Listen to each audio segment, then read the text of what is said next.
telah membunuh ibu kandungnya sendiri dengan tikaman di muka dan bahagian leher sebanyak 151 tikaman.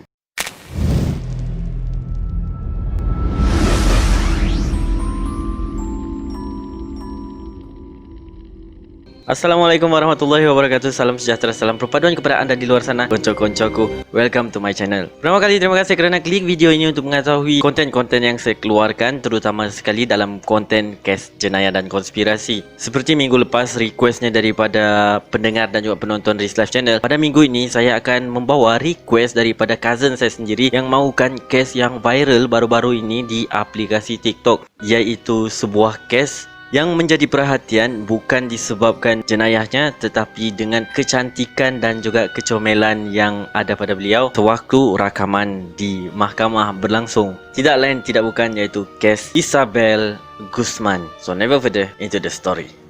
Wanita ini dengan nama penuh Isabel Guzman membunuh ibu kandungnya Yun Min Hoi dengan cara yang sangat mengerikan, iaitu menikam bahagian wajah dan leher ibunya sebanyak 151 kali guys, dengan 31 tikaman di bahagian wajah dan juga 48 tikaman di bahagian leher, dan selebihnya adalah tikaman secara rambak di bahagian bahu. Kejadian itu berlaku pada 28 Ogos pada tahun 2013. So kes ni actually dah kes lama, iaitu tahun 2013, tapi viral baru-baru ni bersempena dengan seseorang telah mengupload videonya di TikTok. Isabel membunuh ibunya ketika dia berusia 19 tahun guys, dan pada jam 9.30 malam, dan juga ibunya disahkan meninggal dunia pada pukul 10.28 malam, iaitu kurang daripada sejam selepas ibunya balik ke rumah. Dan sebelum kes tu, sedikit pengenalan mengenai Isabel adalah hasil perkahwinan daripada Min Hoi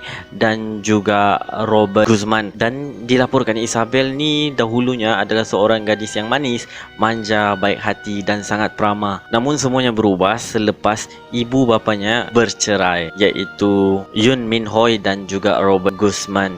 Selepas tu guys, Isabel ni banyak menyendiri dan melakukan aktivitinya seorang diri. Keadaan Isabel bertambah agresif lagi selepas ibunya Yun Min Hoi memutuskan untuk berkahwin dengan lelaki yang bernama Rian Hoi tidak lama selepas penceraiannya. So si Isabel ni beranggapan semasa ibu bapanya belum bercerai, tetapi ibunya sudah berskandal dengan si Robert ni lah. Tapi sebenarnya tak pun, cuma dia sahaja berfikiran begitu. Rian Hoi juga ada melaporkan yang sikap Isabel ni sangat baik di awal perkenalan beliau dan juga istrinya Min Hoi, dan juga Isabel ni tidak menunjukkan sebarang sikap agresif dan rasa tidak setuju dengan hubungan yang mereka lakukan sebelum berkahwin lah. Dan selain itu juga, Rian juga melaporkan selepas mereka berkahwin, sikap Isabel ni terus berubah secara drastik kepada seorang anak gadis yang sangat pemarah dan sering bergaduh, malah pernah menendang ibunya guys. Masa berlaku pergaduhan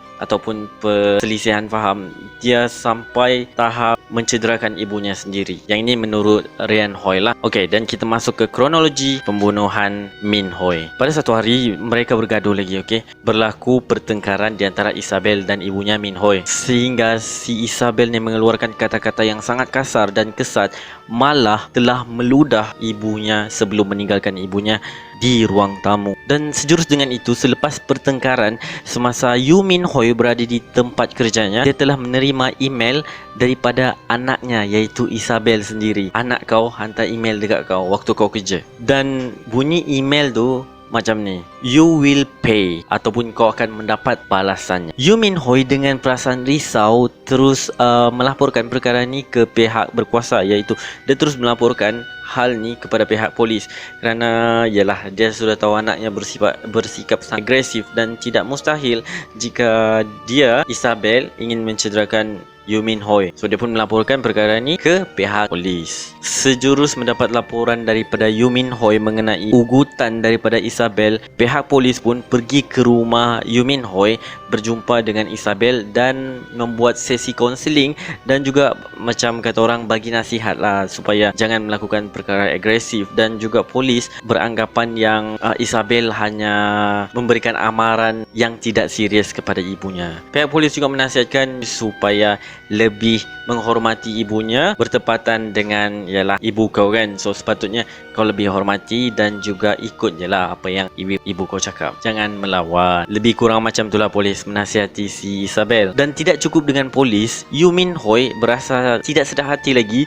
Dia pun call ex-husband je, iaitu bapa kandung kepada Isabel, iaitu Robert Guzman, dan meminta supaya si Robert ni membagi nasihat kepada Isabel supaya lebih menghormatinya sebagai seorang ibu dan jangan bersikap keterlaluan. Lebih-lebih lagi sampai menghantar email berbau amaran. Dan sama juga si Robert Guzman ni pergi berjumpa, saya tak pasti dia berjumpa ataupun hanya calling dengan Isabel, dan juga sejurus dengan itu dia pun menasihatkan si Isabel supaya jangan macam ni, harus bersikap positif, harus menghormati ibunya dan menghormati bapa tirinya sendiri, menerima seadanya Rian Hoi sebagai bapa dirinya dan juga menerima keadaan di mana ibunya telah berkahwin dengan Rian Hoi. And then si Robert ni dia berfikir yang semuanya akan okey, sebab masa dia menasihatkan si Isabel ni,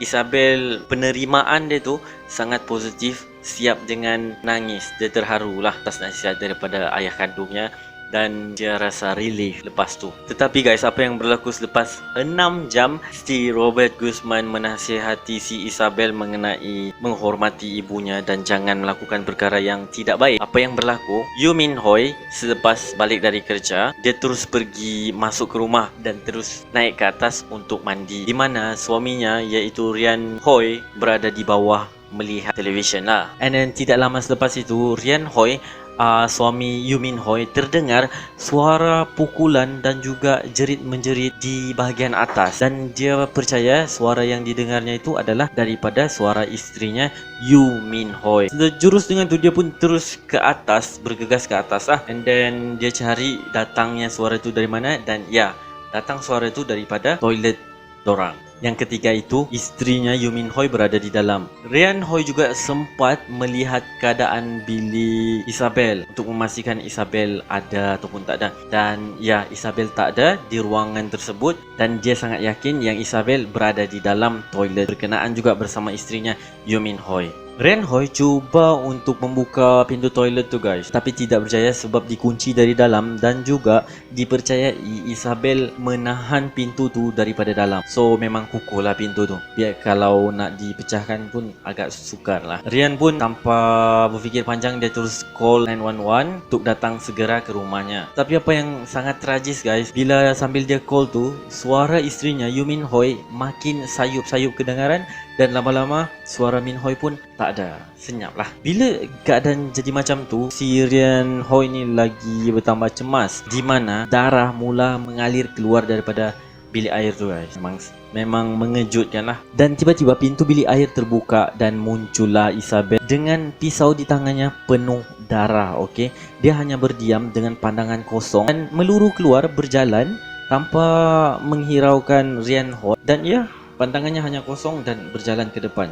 Waktu tu dia hanya memakai bra dan juga seluar pendek. Dan selepas 2 jam pembunuhan tu, polis pun datang ke rumah Rian Hoi untuk memeriksa keadaan lah. Dan ya, polis mendapati Yoo Min Hoi berlumuran darah setelah dipukul dengan kayu baseball. Ini terbukti bila dijumpai mayat Yoo Min Hoi tu, di sebelah sisinya terdapat kayu baseball yang dipercayai objek untuk memukul Yoo Min Hoi sebelum menikam bahagian muka dan juga lehernya. Yoo Min Hoi dinyatakan mati di tempat kejadian sekitar jam 10.38 waktu tempatan. Dan setelah membunuh ibunya, Isabel ni segera melarikan diri ke pasar mini berhampiran rumah dia lah, dan dia membersihkan semua kesan darah yang ada pada tubuhnya. Malah dia juga berbohong kepada staf pasar mini itulah, dan dia mengaku bahawa dia telah dirogol dan memohon sangat pertolongan daripada orang sekitar lah. Dan ya, logik lah bila orang tahu kau tengah dalam kesusahan, baru habis dirogol dengan keadaan yang banyak darah dan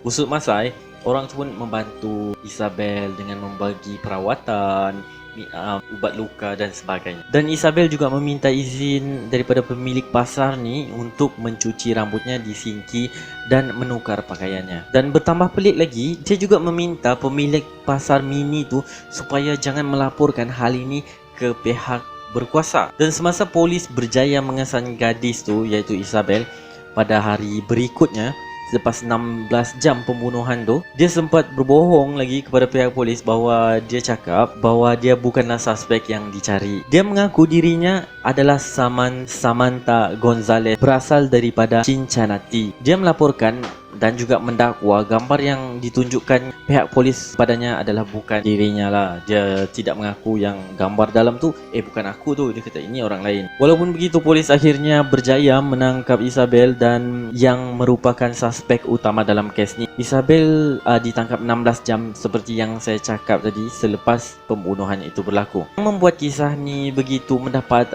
perhatian adalah bahawa semasa perbicaraannya Isabel didapati tidak bersalah dan tidak dipenjarakan, guys. Selain itu, senyuman Isabel di dalam mahkamah menjadi perhatian dan dia tersenyum seperti tiada masalah yang berlaku dan seperti dia ni bukanlah melakukan sesuatu jenayah yang sangat berat. Ini kerana Isabel menyatakan mengalami gangguan mental. Akibatnya dia dihantar ke hospital kerajaan di Pueblo untuk mendapatkan rawatan dan juga apa-apa yang sepatutnya lah, especially di bahagian psikiatrik. Berdasarkan maklumat Dr. Richard Pounds, doktor yang merawat Isabel, diagnosis dia menghidap paranoid skizofrenia. Dan skizofrenia ni, untuk pengetahuan korang, adalah satu penyakit mental di mana mangsa tidak dapat membezakan betul ataupun salah dan juga dia tidak dapat membezakan nyata ataupun tidak. Juga dilaporkan Isabel menghidap illusion dan delusion yang sangat berat. Dikatakan bahawa Isabel sering menatap ke ruang kosong dan bercakap dengan dirinya sendiri walaupun tidak ada orang lain pun dekat tempat tu. Doktor juga mendedahkan bahawa Isabel telah berdelusi bahawa kononnya Yu Min Hoi ni bukanlah ibu kandungnya. Dia menyatakan Sisilah adalah wanita yang dianggap sebagai ibu kandungnya, iaitu sebuah sosok yang dilukisnya di dalam kertas yang mengaku bahawa dia adalah ibu kandung sebenar Isabel dan Yu Min Hoi bukanlah ibu kandung sebenar Isabel. Dan Isabel yakin bahawa dia akan membunuh Yu Min Hoi untuk menyelamatkan dunia kerana kejadian. Isabel berkemungkinan berada di hospital sakit jiwa seumur hidupnya. So guys, apa yang saya boleh simpulkan, Sisilah ni iaitu kawan Isabel, delusi dia tu yang mendorong dia melakukan benda-benda yang tidak baik serta berubah sifat lah, menjadi pemarah, jadi sangat agresif. So gara-gara Isabel ni. Sebab sebelum ni kan dilaporkan Isabel bukanlah seorang yang pemarah dan juga agresif. Peguam daerah kehakiman ke-18 George Buechler menyatakan Isabel akan tetap berada di sana sehingga dia tidak lagi menjadi ancaman kepada orang ramai dan dirinya sendiri. Dan berakhirlah kes ni sehingga sekarang Isabel berusia 25 tahun dan masih berada di dalam pusat psikiatrik. Dan ya guys, apa yang kita dapat pengajaran lagi sekali mengenai mental illness. Macam kes sebelum yang saya bahas ni, iaitu Andre Piaget. Kalau siapa belum tengok, please tengok. Sama juga lebih kurang macam ni sebab diorang menghadapi delusion dan juga skizofrenia yang sangat teruk sehingga sanggup membunuh orang yang mereka sayang sendiri. Macam si kes sebelum ini, Andre Piaget membunuh 5 orang anaknya sekaligus pada hari yang sama dalam masa sejam saja guys.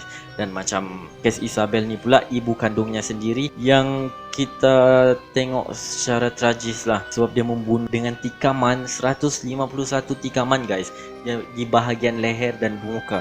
So bahagian muka dan leher ni bukanlah besar kan dia punya surface. Aku tak tahu nak cakap apa, tapi 151 tikaman adalah satu angka yang sangat besar, okey. Dan ya, mental illness sekali lagi jangan pandang rendah. Jika korang perasan ada member ahli keluarga yang menghadapi depression ataupun symptom of mental illness, korang harus bantu dia. Jangan sekali judge dorang, tapi bantu dorang. So itu saja video untuk hari ini dan juga pada kali ini. Jika korang ada sebarang idea ataupun kes-kes ingin saya ulas, jangan malu dan segan, just komen di bahagian bawah ataupun terus direct DM saya di Instagram dan juga Facebook yang linknya saya letak di bahagian description. Dan jangan lupa untuk like, comment, share dan subscribe my channel.